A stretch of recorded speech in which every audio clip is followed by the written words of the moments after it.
New Thought Media Network.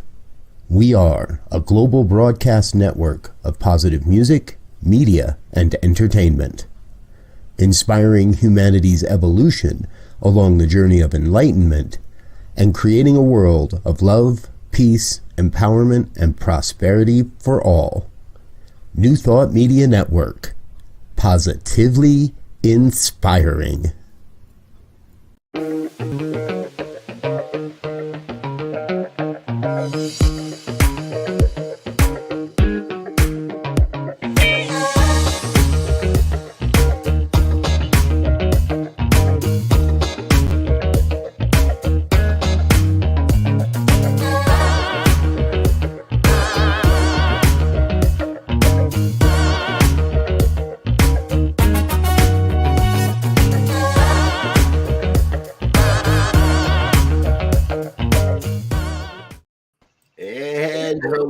Again, dear ones, Rev Briz with you over here. Rev Z right here. And we're a couple of ministers talking shit. This happens every Friday morning here on the New Thought Media Network. We're so grateful that you are with us. We got a great show in store for you today. Good morning, Z. How's life on your side of town? Yeah, good morning. Good morning. Things are well. We're deep into the year. It is that infamous day in history, if people remember, it's January 6th. Exactly, the 2-year anniversary of January 6th. Yeah, so it's great to see that we've calmed down a little bit, except for other things, which we'll talk about here in a minute. But all is well on this end. Yes. And that is one of our prayers here today, folks, is prayers of peace and calm and understanding. I know there are a handful of protest permits out in Washington, D.C. today for the Supreme Court, for the National Mall, for the Capitol building. So there are some permitted demonstrations, protests happening today. However, I don't think it's not going to be quite as big as it was 2 years ago. And I trust we're not going to see a break-in again today. Yeah, and we want to send our prayers and great energy and keep an eye out for everything that's going out on the West Coast with I'm not even sure, they call it a river of weather or something. I'm not even sure how they describe this thing. But an atmospheric river coupled with a bomb cyclone. Goodness. And I know the bomb cyclone, we had one of those here a couple of years ago, and that bomb cyclone thing is a mess. So I can't even imagine what it'll be with an atmospheric river to go with it. Exactly. Lots of rain so far in California, snow predicted, lots of weather, a couple of piers that have already been taken out by the ocean.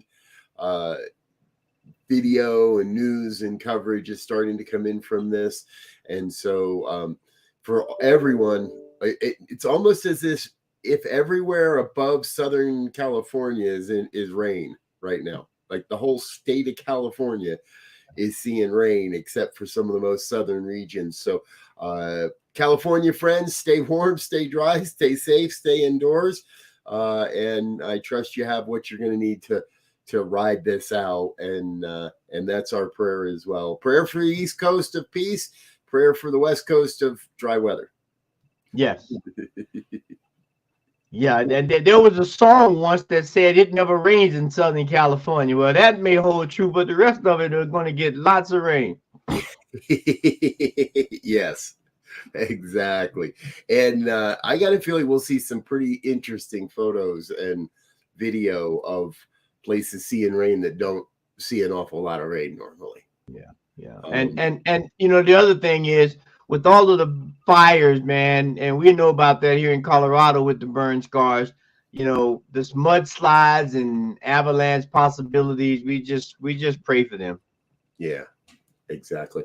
It's been a big week for prayers. We saw that, and that's part of it. The Damar Hamlin story So we're offering up prayers now for what we don't know is going to happen, folks. But what we do know that is happening is the young man, young football player was, how do we say it, more than injured in Monday night's football game, brought the game to an end. They're actually saying now they're not going to finish that game. Damar suffered a heart attack on the field during the game following. It wasn't even, well, tell us a little more, Z, because I think you've been following this more than I have. So right? Yeah, what they suspect that happened is when he tackled the guy, which looked like a routine tackle from the screen, that the guy's helmet hit him in the chest, right? And caused a defibrillation of his heart, which caused an arrhythmia, rather, which caused his heart to stop. That's what they're suspecting now. I haven't heard the final word, but that's what the going in position is, and that caused him to need to be defibrillated. Wow. Now he has. And the other thing, and I'm sorry, the other thing, the first thing he asked when he woke up was, "Did we win the game?" Yeah. That's the charming part of the story, right, folks? It's almost like that's almost the Hallmark script. Is he wakes up and his first question is, "Did we win, Coach?" I know I ate my uniform. I know I'm not at the stadium anymore. I'm just wondering, did we win? Damar, we wish you, your family, great healing. We wish you all the best in your healing. We'll see. We'll see how this plays out with the NFL, because again, I hear they're not going to finish this game. So it might have implications for playoffs and this and that and the other thing. But I've heard a story that the other young man that was involved in that hit, in that play, has been in Damar's hospital room all week long.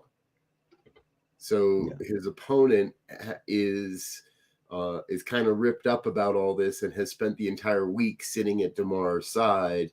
And I would imagine in his own way, using the power of prayer as well, to support Damar and his healing. It's good to hear that he's conscious. It's good to hear that he's awake enough to wonder about the score of the game, and trust that he'll be home with his family real soon. Don't know if we'll see him on the football field this year or not, or at least for the rest of this season, regardless of where the Bills go, but we wish him all the best. Trust he'll be back playing the game he loves as soon as possible. Yes. Wild story. And speaking of wild, I think we're at 11 and counting on voting in the House. I don't know if I jumped a gun on that story, but that was such a perfect segue. One of the things, so folks, if you haven't caught that, if you just got to hear in the headlines, here's the quick rundown. The 118th Congress is not yet been officially sworn in. So the House of Representatives is not sworn in. Part of that is because there's a rule in the House that there must be a seated Speaker of the House. So the party with the most votes gets to name the Speaker of the House. And I guess the opposing party can get enough votes to elect their guy, but that would mean that some of the leading party would have to defect to the smaller party. Well, this year it's even crazier. And here's the quick rundown. The majority Republican Party is running Kevin McCarthy for Speaker of the House. The Democrats are standing behind a gentleman named Hakeem Jeffries. And then there is this, let's call, farther right faction led by Matt Gaetz, Lauren Boebert, and a few other MAGA believers that are more or less blocking this vote because they won't give a majority to Kevin McCarthy. And I watched yesterday votes 7, 8, 9, and 10. I thought that was it. They were going to call it quits and go home. I tuned in again a little later and caught the end of the 11th vote. Trust me, folks, I do this stuff so you don't have to. This was a rough day yesterday watching Congress because nothing changed. No. The beginning of the day, McCarthy was getting 202 votes. He needs 218 to be affirmed. The Democrat Jeffries was getting 212 votes, which is the maximum number of Democrats in the House right now. And the other 21 votes have been spread across a number of interesting, unique candidates, including Matt Gaetz voting for Donald John Trump as Speaker of the House. It's legal, I guess, but... And here's where we're at. After 7 hours of 8 hours of this yesterday, nothing changed other than a couple of the names. So my question is, how do I get $175,000 a year job to start and can sit around on my thumb for 4 days and do nothing? The first 4 days. And some of these guys, Santos, new people, they're not even sworn in yet because you can't do anything in Congress unless there's a Speaker of the House. They can't even take a vote to change the rules of this vote so that they could win, or they could jury it to win. They had a hard enough time passing the vote to adjourn last night and go to dinner. Yes. And they're going to come back today at noon and try again. Yes. And it's been like 100. This kind of thing hasn't happened in 100+ years. 1855. Yeah. The Republicans should have enough egg on their face by not vetting George Santos, who has basically lied about everything that he ran on, his ethnicity, his schooling, his job. And I think now they're even investigating where he got all his money from, which was almost $1 billion. I think he donated $750 million to his campaign or something like that, I heard. Yeah. Something like that. A crazy amount of money. Maybe that was the amount of money that was in his company that he set up like 3 weeks before he started running or something. But there was no vetting there. No one vetted him. Somebody in New York should have vetted him. Someone at the National should have vetted. They vet all these characters, if you will. How did he slip through? Was that just to get enough votes? Wait a minute. Hold on a second. You say they vet these characters, but we had Herschel Walker, Dr. Emmett Oz, Kerry Lake. Let's look at some of the Republican candidates across the country. It doesn't look like their vetting process is all that effective. Well, it's definitely not effective in selecting the speaker, right? I mean, you would think that they would have been prepared for this after all this other skullduggery had gone on. Right. Well, that's part of it, right? Their lackeys, their puppets didn't get in.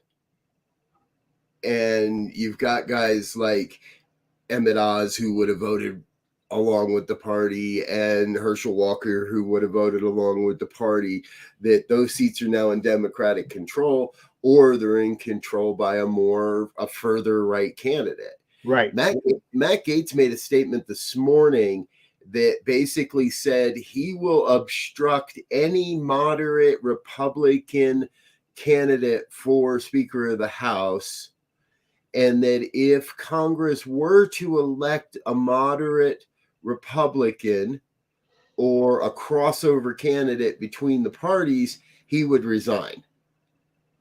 Now, a lot of Democrats said, we'll get right on that for you, Matt. No problem. Let us get started on that. We get back into the office at noon on a Friday. Again, how do you get a job that pays this much money where you can just come in at noon on a Friday? And I'm betting you they're leaving by 2 or 3, right? It could be 1, 2 votes, and they're going to be like, oh, we got to get out of here for the weekend. We'll see you on Tuesday. But anyway, I digress. But here's an interesting thing. There is a possibility, as you were saying, for Hakeem Jeffries, who's the chair of the Democratic Party, to win that position, because he's been consistently getting 212, right? So he only needs 6 more votes to win. Right now, the thing is, there are some people who have to leave. They got some personal business, some medical business. I've heard that they may have to leave before this thing is settled. And if they do, and those numbers get shifted, Hakeem Jeffries could win. Right. I don't know how likely it is, but it's definitely possible. Hey, we got, that's the thing. There's 21 Republic. That's the tough part, though. There's 21 people out there that are not voting for Kevin McCarthy right now. The Democrats would only need 6 of them, but the people that are voting against McCarthy are further to the right than McCarthy himself. And that makes it real hard to get any of them to say, well, I'm going to go all the way over to the left. Some of them probably don't even know how to pronounce liberal, let alone or radical or leftist or something like that in there to describe it. So it's a really unique and interesting place. Yeah, it is legal for Jeffries to become the Speaker of the House. It's unusual to have a speaker that is not in the majority. And it may happen here because we can't run government. There is our dear friend Linda, good morning, Linda, is saying and is correct. In essence, there is no House of Representatives at this point. We have a big old room with a whole lot of people sitting in it that are shouting out names back and forth, but we can't get any work done. Yeah. And they keep claiming, it's interesting. Every time there's a new vote, these people, someone stands up and nominates one of these 2 guys and gives a short little speech about how great he is. Or how much work the Democrat, their party has done, how much that party has accomplished. The problem is, it's like they're trying to convert the choir. Yeah. The American people don't have a direct vote in this. So you can pull at my heartstrings all day long, and I can try calling my representative all day long, but these people are still voting for themselves. Yeah. It not in essence. I mean, I look at Lauren Boebert yesterday, and she stands up and plays this political theater game. I'm embarrassed for Colorado folks at this point. She won by 500 votes and then stands up and acts like she speaks for the whole of the United States. And she stands up and makes a big political theater about not voting for Kevin McCarthy, but voting for another Kevin. I don't even think she had met this guy. There's a gentleman from Oklahoma, Kevin Hern, who now is getting 7 votes in the last run, not because anybody believes he can do the work, not because any of them have ever sat down and had a conversation with him, but because his name is Kevin and not McCarthy. It's ludicrous theater in some regards. And the other guy they got up there is forget his first name, the African-American guy. He happens to be from our home state of Florida, Donald, who they've thrown up there. He's gotten 8, 9, 7 different votes. But I'll tell you, watching that Congress, it looked a lot like the movie Groundhog Day, right? We go through this thing, the lady comes up, she does the vote. Okay, we got to go to another, and it's like, I'm waiting for Bill Murray to jump out at some point.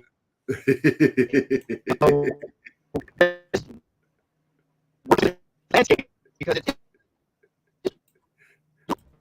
and here's the sweet spot, I think, if we can say such a thing, is this is a clear indication that we the people must wake up.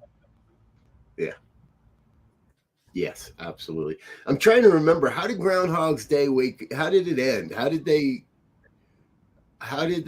make it all go back to like flowing normally? Like, what was the solution? Yeah. If you know, put it in the chat box for us. How did they get out of the endless time loop on that movie Groundhog's Day? What are we gonna have to do? Letting Matt. Well, no. Here, if I remember correctly, Bill Murray woke up to himself because he was a kind of selfish, kind of self-centered kind of guy, and he eventually woke up to his own, madness, and became a normal person, if you will. Oh shit, we're gonna be here a while. Yeah. We got to get to the point where where members of Congress are self-actualized and wake up and realize that they have some personal responsibility in all this. We might be here for a while. Yeah, we might be here for a while. Yeah. So let's hope, that somehow, I mean, they can figure this out. Now, I mean, I know a lot of people are saying maybe we can just, wait till these few people go, because I think I don't know how they were looking at it, but they were saying there's some way with people leaving that if people don't vote, it's a certain number, majority of the people that are there voting. So if they're not there, something else kind of happens. So even though um, they don't have enough, they being the Democrats, they could strike some deals with people and put people over committees and stuff, and swing, the percentage of votes, and it would be quite interesting. Yes, there is. I think what you're speaking to is the present. So one of the votes that a member can make, it can vote for the person, the majority's candidate. They can vote for the Democrats' candidate. They can vote for other. So when you see the roll call, these roll call votes, if you catch them on TV, there's always a category at the bottom that says present. And my understanding is present says I am here, and my vote would go to my party if it's enough for the party to win. But the one person that's been voting present in all these votes, the Republicans don't get close enough for that one vote to make a difference. So her vote it doesn't look like she's voting for the majority Republican. It kind of is almost an abstain. Like I'm in the room, but I'm not there. Now at the last vote last night, McCarthy actually dropped a couple of votes. He got it 200 rather than his 202 that he had been getting, which means there were a couple of Republicans that threw up their hands and said, I'm going to dinner. And left and didn't stick around. The interesting thing is to think that the people who are running this country can display this kind of behavior, and for the American people to put all this faith and trust in this way of electing people and holding them accountable and speaking for them, it should be a wake-up moment. I mean, this should really be a wake-up moment for this country to say, if the process works and we're doing this, then that means the people we put in here are not doing their part, and we need to get them out. Yep. Well, and I think my belief that that's part of the problem that's happening is this far right contingent wants us to believe that government doesn't work. Right. And they ran on a platform consistently saying government doesn't work and we need to change that. And so they're fulfilling their own prophecy by not playing along with the system and breaking government. Mm-hmm. So, they're saying, hey, the emperor's wearing no clothes, but they're also the one that's going and stealing the clothes out of the emperor's closet, just so they could stand outside and say the emperor is wearing no clothes. This is broken. Hold on, let me break it a little more for you, so it's really extra broken now. Yeah, and when we look at the issues facing the country internally, and not even to mention globally, I mean, oftentimes, most of the time, the media only presents certain stories, part of it because they can't present everything, but they're definitely selective, right? But when you look at all of the stuff, I mean, we talked about the weather in the beginning of the broadcast, right? We know these weather patterns are changing. We can call it whatever we want. They're changing. It's evident that human activities has contributed to it. Those are things we need to look at. We have wars going on. We got famine going on. We got inflation going on. So we have all these things that are threatening. I just saw something the other day where there's this scenario where we're looking at the sixth mass extinction, where certain animals are leaving the planet never to return because we're killing their habitat or we're destroying their food, or things that are really affecting the people. Yeah. And we're not dealing with them. We're sitting here playing tiddlywinks about 12 goddamn votes. I mean, come on. Yep, exactly. This should have been done on Monday, and we should have been doing the work of the country on Tuesday. Yeah. I think everybody in this country agrees that there's an event happening on our southern border. I don't want to label it good or bad. They're people. They're not illegal. They're people. And that needs our attention. Yeah. Energy independence needs our attention. Yeah. Weather and climate change and how the United States is part of the solution rather than part of the problem needs our attention. Right. The rising crime rate in America needs our attention.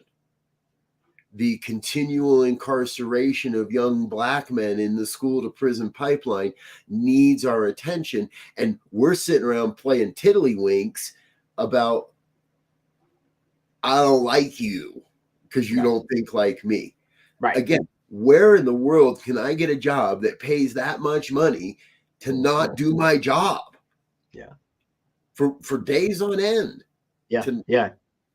You'll be fired right now if you had a job paying that much money and you have all you did for 4 days is play tiddlywinks. Your pink slip would be today on Friday. Yep. And it's unfortunate that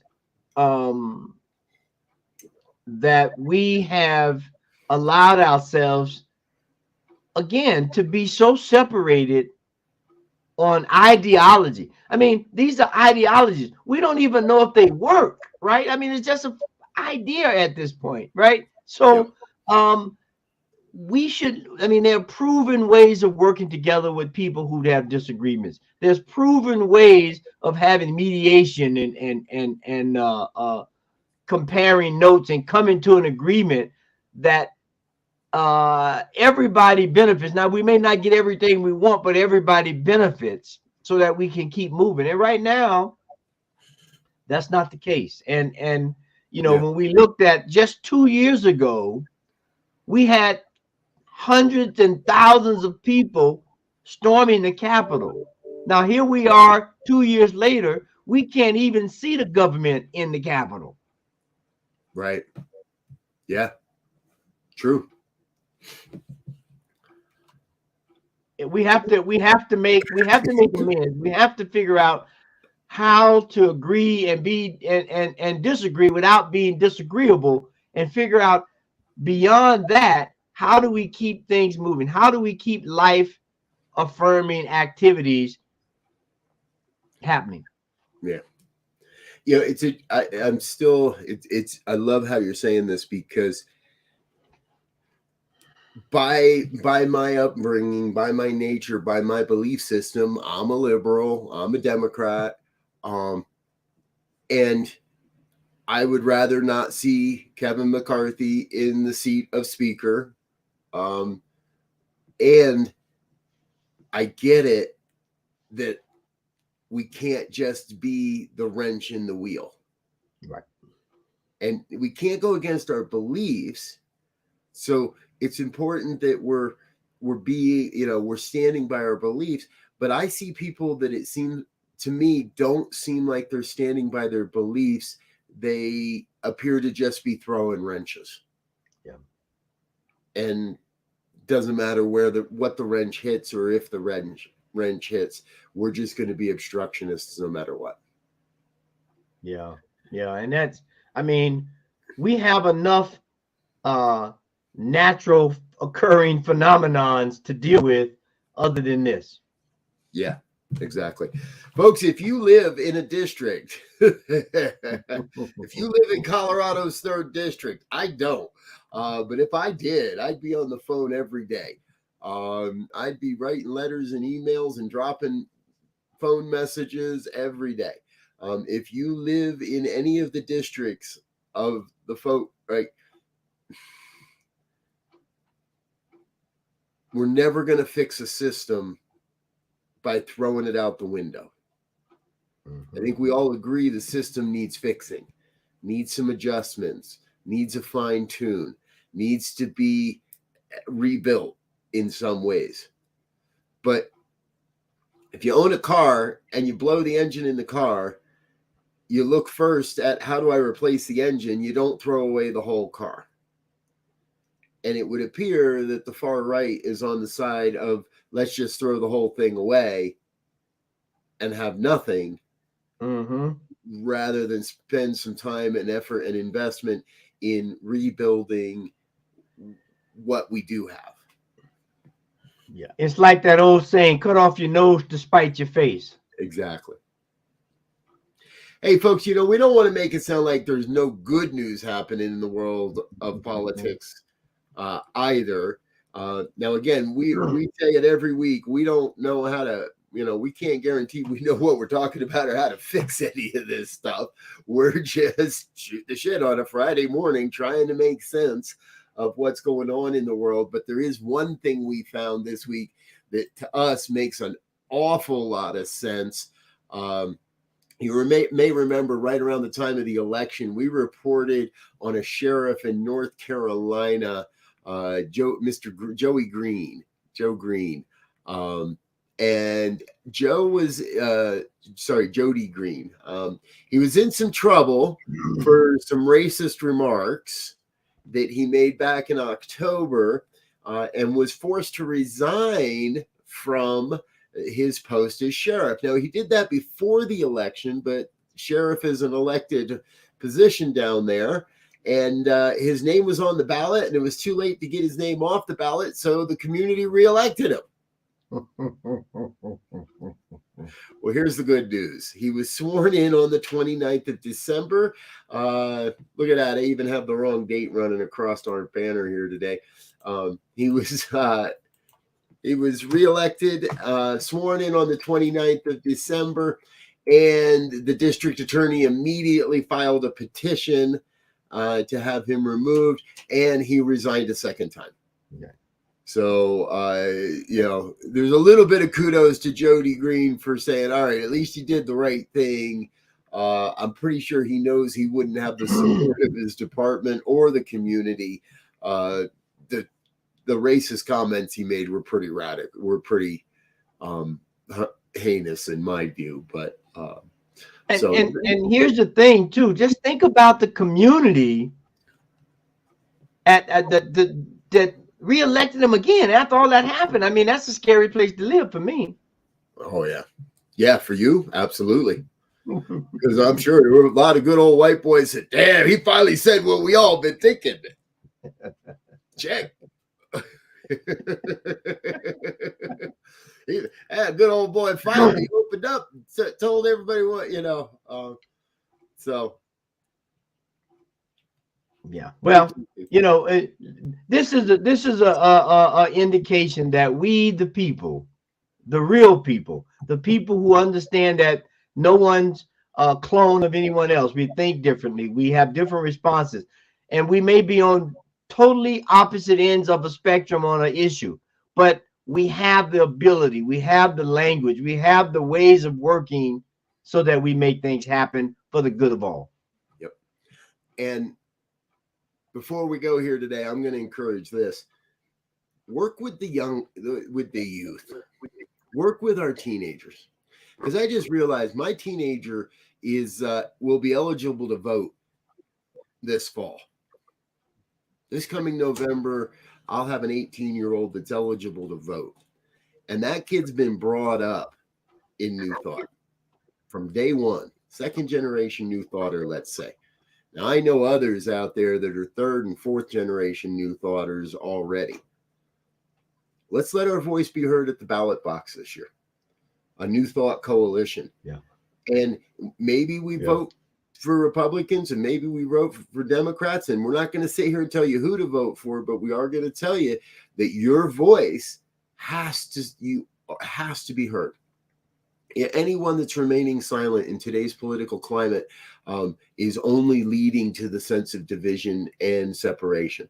Anyone remaining silent in today's political discourse is dooming themselves to be ruled by lesser individuals, by those with a less, say, beneficial consciousness or a less caring consciousness, like let's say life affirming consciousness. Life affirming. I'm getting myself in trouble with any conservatives that are watching this program today, but I'm all right with that. So it's time for the change. The writing is on the wall. The fact that the Republicans can't even get their shit together to elect a speaker just points to the fact that now more than ever there's an opportunity for our voices as New Thought, as spiritual folk, as just being a good human. Just be a good human. There it is. Just be a good human. Go be a good human. Yeah. That's it. That's it. I guess that's it then. We should get out of here, right? Yeah. Folks, thanks for sticking around and hanging out with us. If you've wandered into this and not sure what we're doing, this is Ministers Talking Shit. Happens every Friday morning, 7 a.m. Mountain Time. Please like, share, subscribe, or listen to us on your favorite podcast platform. We repost the audio of these on all your favorite podcast platforms so you can listen at another time. I'm Rev Briz. I love you. I'm Rev Z. And we're going to get out of here. Join us again next week. Stay tuned to New Thought Media Network throughout the day. We got a great day of broadcasting. I'll be back at 5 with the good news. Until then, we wish you a great weekend. We love you, and we can't wait to see you again. Peace and blessings. Peace. And thanks for listening to this week's episode of Ministers Talking. We'll be back again next week with more commentary on current affairs, world events, and any other our ministers want to talk about.